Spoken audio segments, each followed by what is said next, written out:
The Lord, praise the Lord. ഇപ്പം നിങ്ങളെല്ലാവരും അങ്ങോട്ടും ഇങ്ങോട്ടും പങ്കുവെച്ചല്ലോ. അപ്പോൾ അതിൽ പ്രധാനമായിട്ടുള്ള കാര്യങ്ങൾ ഇവിടെ വന്ന് പങ്കുവയ്ക്കണം. പ്രത്യേകിച്ച് ഇതുവരെ വരാത്തവർ വരാം, വന്നവരും വന്നയച്ച് കുഴപ്പമില്ല. പ്രധാനമായിട്ടും നിങ്ങൾക്ക് കിട്ടിയ ഉൾക്കാഴ്ച, ഏറ്റവും പുതിയ ഉൾക്കാഴ്ചകൾ പറയണം. വരുവിൻ. സിസ്റ്റേഴ്സിനും വരാം.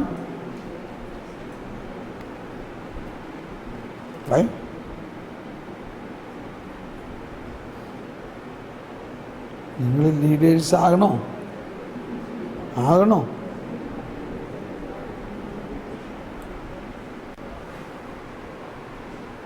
സഹോദരിമാർ അതിലേ വരെ.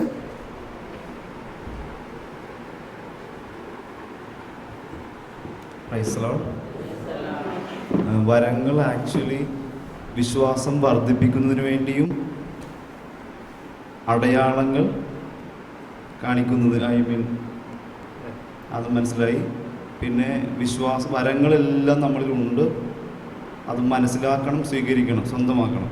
ഉദാഹരണമായിട്ട് ബ്രദർ പറഞ്ഞു തന്നത് ധൂർത്തപുത്രനിലെ ഉപമയിലെ ജ്യേഷ്ഠൻ്റെ ആ ഒരു സ്ഥാനമാണ്. സത്യത്തിൽ അദ്ദേഹം മൂത്ത മകനാണെന്ന് മറന്നുപോയി ദാസനാണെന്ന് തന്നെ വിചാരിച്ചിരുന്നത് കൊണ്ടാകണം എല്ലാം നഷ്ടമായെന്ന് വിചാരിക്കുന്നത്, അല്ലെങ്കിൽ എന്തോ സംഭവിക്കുന്നെന്നും വിചാരിക്കുന്നത്. അപ്പോൾ ഇവിടെ നാം ബ്രദർ പറഞ്ഞു തന്നത് മകനാണെന്നുള്ള അറിവിലേക്ക്, അനുഭവത്തിലേക്ക് വരുമ്പോൾ നമ്മൾ വരദാനങ്ങളും അതുപോലെ തന്നെ നമ്മളിൽ ഉണരുന്നു. നമ്മളിൽ രക്ഷയുടെ പൂർണ്ണമായ അനുഭവം യേശുക്രിസ്തുവിലുള്ള വിശ്വാസം വഴി ഉണ്ടാകും. നമ്മളപ്പോൾ ഒരു പരിസയനല്ല, നമ്മൾ തികച്ചും മകനായി മാറും. മകനാകുമ്പോൾ പിതാവിനുള്ളതെല്ലാം നമുക്കുള്ളതാണ്. ഉദാഹരണമായി 10,000 അടിമ മോഷ്ടിച്ചപ്പോൾ അവന് പുറത്താക്കാൻ പ്രചോദനമുണ്ടായി. എന്നാൽ മകനായപ്പോൾ അത് സാധ്യമാകുന്നില്ല. മോഷ്ടിച്ചാലും പുറത്തുവിടാൻ പറ്റും.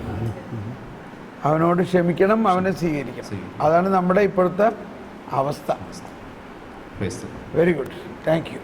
കൈയടിച്ച് ചേർത്താൽ നന്ദി പറയാം. അടുത്ത ആൾ വരാം.